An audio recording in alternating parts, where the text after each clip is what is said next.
सबसे पहले तो ज्ञान सरोवर कोचिंग की तरफ से आप सभी को चिल्ड्रंस डे का हार्दिक शुभकामना और बधाई। Thank you sir. आज चिल्ड्रंस डे है तो हम चिल्ड्रंस डे में ही बात करेंगे, यानी कि सिर्फ और सिर्फ बात होगा चिल्ड्रंस के लिए, यानी बच्चों के लिए, बच्चों के द्वारा और बच्चों के अनुसार चुना गया जो टीचिंग मेथड हो और उनको पढ़ने में जिस चीज में रुचि हो, हमेशा हमारा कोचिंग इसी पे ध्यान देता है। आप लोग देखे होंगे कि हम जब भी पढ़ाते हैं तो कोशिश करते हैं कि आपकी ही भाषा हो और आपका कंसेप्ट क्लियर हो। मेरा कोचिंग का टैगलाइन ही है कि हम ऐसी शिक्षा आपको देते हैं या इस मेथड से पढ़ाते हैं जिसमें आपको कम से कम ये तो क्लियर हो जाए कि चीजें समझनी कैसे है और कंसेप्ट क्लियर हो, और वो भी देसी भाषा में। अब देसी भाषा कहने का मतलब घर की भाषा में।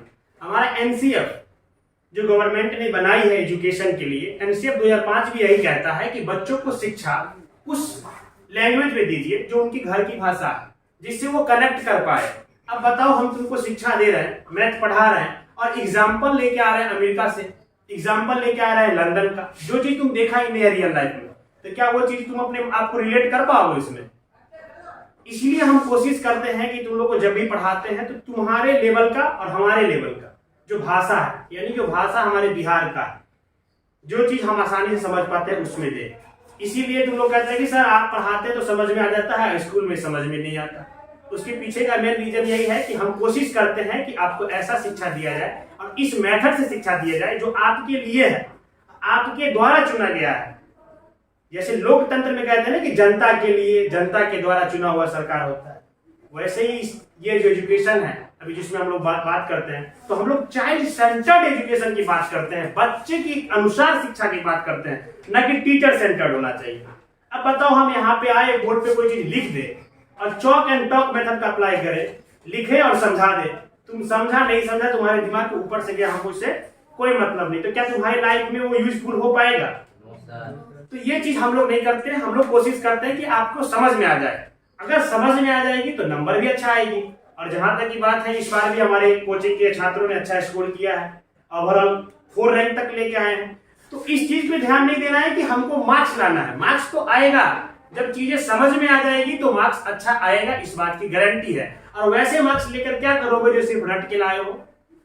अगर मान लो हम तुमको रटा भी दें और चीजें क्लियर नहीं समझा पाए, तो क्या वो मार्क्स तुम्हारे जीवन में कभी यूजफुल हो पाएगी? 2 या 3 महीने बाद भूल जाओगे। लेकिन अगर तुम समझ लिए हो चीजों को, कंसेप्ट को क्लियर कर लिए हो, अगर मैथ क्लास 9th में अभी पढ़ रहे, क्लास 10th में पढ़ रहा है, क्लास 8 में पढ़ रहा है, ये कंसेप्ट क्लियर रहेगा तो क्लास 8 में जो चीज पढ़े हो फिर से आपको 10th में देखने के लिए मिलेगा, फिर से वो 9th में देखने के लिए मिलेगा, तो वहां बोझिल नहीं लगेगा। तो सबसे ज्यादा जरूरी है कि हमको कंसेप्ट क्लियर होना चाहिए, जिस चीज पे हम हमेशा ध्यान दें। और चाइल्ड सेंटर्ड एजुकेशन में कहा भी तो यही गया है कि बच्चे के लिए पढ़ाइए, बच्चे को देख के पढ़ाइए, उनको क्या जरूरी है, टीचर को अपने मन से दबाव आप पे नहीं देना। तो ये चीज आपको ध्यान रखना है।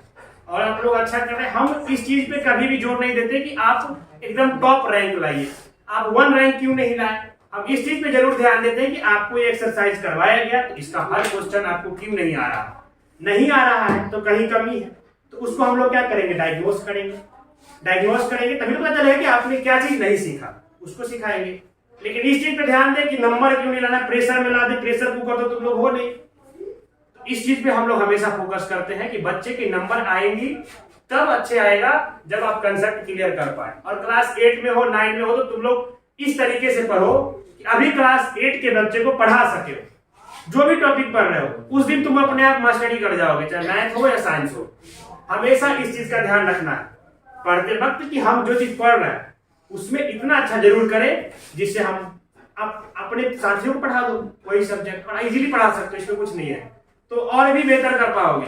और कहा गया है जिसको कम मार्क्स आया उसके लिए भी बता देते हैं, तो कहा गया है क्या हुआ जो मैदान हार गए, क्या हुआ जो मैदान हार गए अभी सब कुछ नहीं हारे, क्या हुआ जो मैदान हार गए अभी सब कुछ नहीं हारे हैं, वो अदम्य साहस और इच्छा शक्ति जो सजदा करने और सिर झुकने के लिए तैयार नहीं। तो सिर थोड़ी झुकाना है हार गए तो, जिसका कम आया नंबर उसको सिर नहीं झुकाना है और टेंशन नहीं लेना, अदम्य साहस रखना है खुद में, फिर से करेंगे और अच्छा करेंगे। बस हमने पढ़ा उस चीज को रिवाइज नहीं किया इसलिए कम आ गए, किसी छात्र का आया कम उसकी टेंशन नहीं लेना है। बस ये माइंड में ध्यान रखो क्या हुआ कि रन हार गए, अभी भी अदम्य शक्ति और इच्छा शक्ति मेरे अंदर में है। तो तुम लोग इस चीज को ध्यान में रखोगे तो हम आशा करते हैं आने वाले समय में अच्छे मार्क्स स्कोर करोगे। और सिर्फ मार्क्स स्कोर करने के लिए नहीं पढ़ना, पढ़ना इसलिए कि हमको चीजें समझ में आए, हम चीजों को कर पाए, सॉल्व करना है क्वेश्चन, मैथ का हो या साइंस का हो, एसएसटी का हो। और यही एनसीईआरटी का बुक क्लास 8, 9, 10 का बुक भविष्य में हम लोग पढ़ते हैं जब आईएएस पीसीएस की तैयारी करते हैं। तो अगर आज क्लियर रहेगा डाउट तो तुम्हारा वहां भी फायदा होगा। और आज सिर्फ मार्क्स ले आओगे और पढ़ लिख के इसको समझे नहीं रहोगे तो भविष्य में सोचोगे कि हम आईएएस बने, पीसीएस करें, एग्जाम पास करें। जैसे बिहार को देखें तो बीपीएससी का क्वेश्चन है, बीपीएससी के लिए भी एनसीईआरटी बेस मानी जाती है। आईएएस का एग्जाम देना यूपीएससी का, उसके लिए भी एनसीईआरटी ही बेस मानी जाती है। तो ये बेस बुक है, तो बेस बुक को हम लोग को समझ के चलना है। ऐसा नहीं सोचना है कि सर अभी तो बच्चे क्लास में हम लोग 8, 9 में पढ़ लेंगे बाद में। अभी का काम अभी खत्म करते चलना है, आगे और अच्छा हम लोग कर पाएंगे। और बात है कि चिल्ड्रंस डे हम लोग मनाते क्यों है ना? चिल्ड्रंस डे 14 नवंबर को ही क्यों मनाया जाता है, ये भी आपके मन में पड़ता है। देखो चिल्ड्रंस डे तो सब जानते हैं कि चाचा नेहरू के जन्म दिवस पे हम लोग मनाते हैं। चाचा नेहरू जो हमारे देश के प्रथम प्राइम मिनिस्टर हुए, उनका बच्चों के साथ लगाव अच्छा था। जब भी वो फ्री होते थे तो स्कूल जाते थे, बच्चों से मिलते थे, बच्चों के साथ रहना पसंद करते थे। तो वो चाहते थे कि बच्चे को स्कूली शिक्षा के साथ साथ उनके जीवन के लिए कुछ स्किल उनमें डेवलप हो। इसलिए उन्होंने काफी एजुकेशन पे काम किया शुरुआती दौर में। तो जब उनका देहांत हो गया, मृत्यु हो गया, तो उनको उनके याद में बच्चों के लिए 14 नवंबर को हम लोग चिल्ड्रंस डे कहे या बाल दिवस मनाना शुरू किया। तो तब से हम लोग 14 नवंबर को चिल्ड्रंस डे मनाते आ रहे हैं। तो ये तो चिल्ड्रंस डे के बारे में था। तो चिल्ड्रंस डे से आप लोग क्या सीखते हैं? बेसिकली ये चीज जरूरी है। तो आप लोग को पढ़ना तो है, कैसे पढ़ना है? लर्निंग विदाउट बर्डन, बर्डन लेके नहीं पढ़ना। पढ़ना ऐसे है कि मान लो बर्डन लेके पढ़ोगे, टेंशन में पढ़ पाओगे? नहीं पढ़ पाओगे। तो लर्निंग ऐसा करना है जिसमें बर्डन ना हो। अब बर्डन लेके पढ़ोगे तो फिर मजा नहीं आएगा, फिर वो पढ़ाई बोझ लगेगी। तो पढ़ाई को बोझ नहीं बनाना, पढ़ाई को क्या बनाना? इंटरेस्टिंग बनाना। और ये इंटरेस्टिंग कैसे बनेगा? सिर्फ हमारे कहने से बनेगा या तुम लोग के सहयोग से भी बनेगा? हम लोग के सहयोग, तुम लोग के भी सहयोग से बनेगा। तो तुम लोग कोशिश करो चीजों को समझने पे, जोर हमको हमेशा इस चीज पे रखना है कि चीजें समझने कैसे आएगी, इस चीज पे नहीं कि चीज को रट कैसे जाएंगे। रटना भी तब आसान होता है ना जब हम लोग समझ जाते हैं। अभी हम लोग साइंस में फ्रिक्शन पढ़ रहे हैं, आने वाले 1 से 2 दिन में चैप्टर कंप्लीट हो जाएगा, नोट भी तुम लोग को मिल गया है। अब देखना हम तुमको दिखाएंगे कि रटे कैसे जाता है, क्योंकि रटना ही नहीं पड़ेगा। नोट पे जो चीज लिखा हुआ है चैप्टर खत्म होने के बाद हर लाइन तुमको याद होगा, खुद याद होगा। क्यों? क्योंकि हम उस चीज को समझ चुके हैं। जरूरी थोड़ी है कि हर चीज, अब मान लो साइंस में डिफिनेशन है वो हमको किताब की लैंग्वेज में ही लिखना है। डिफिनेशन में छेड़छाड़ मत कर देना, खास करके साइंस में। अगर डिफिनेशन छेड़ दोगे साइंस में तो उसका अर्थ का अनर्थ भी हो जाएगा, तो वो गलत है। लेकिन और भी सब्जेक्ट है ना, एसएसटी है, उसमें तो हम अपने अकॉर्डिंग लिख सकते हैं ना, अपने लैंग्वेज में। यहाँ तक कि क्वेश्चन भी लिखा आता है, अपने शब्दों में उत्तर दीजिए।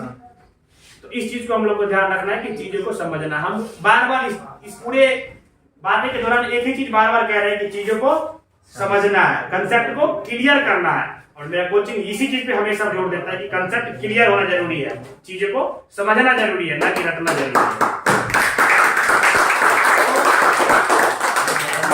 तो हम लोग कोशिश करेंगे और अच्छा रिजल्ट दें। लेकिन अब ये नहीं है कि तुम लोगों को जो वर्क दिया जाए, जो चीज समझाया जाए उसको भी ध्यान मत दो, पढ़ो ही नहीं, घर से एकदम छोड़ दो। इसका मतलब बिल्कुल भी तुम लोग ये मत निकाल लेना। अब बहुत लोग अपने मन से मीनिंग निकाल लेते हैं कि सर जी बोले लर्निंग विदाउट बर्डन तो होमवर्क नहीं करना है, अब यादें नहीं करते हैं। सर जी बोले रटना नहीं है तो यादें नहीं करते हैं। अब डिफिनेशन रटना है, इसका मतलब ये नहीं है कि उसमें यादें नहीं करना है।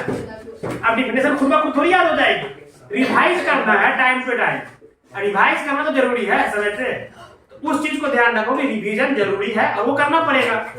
लेकिन रटना नहीं बोले तो इसका मतलब अभी बात सर तक बोले हैं, घर पे जाके तुम लोग बोला ना सर बोले हम रटेंगे ही नहीं, अब याद करेंगे ही नहीं। रटने कहने का सेंस ये है कि कोई भी चीज को वैसे रट जाना बिना पढ़े बिना समझे, वो गलत है।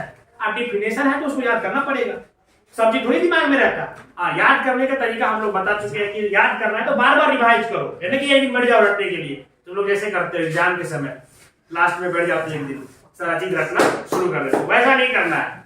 एग्जाम के समय सिर्फ नहीं रटना है, रटना मतलब रिवाइज करना डेली, ऐसा करना है। ऐसे करने की कोशिश करो तो ज्यादा बेटर होगा। अपनी बात को समाप्त करते हैं।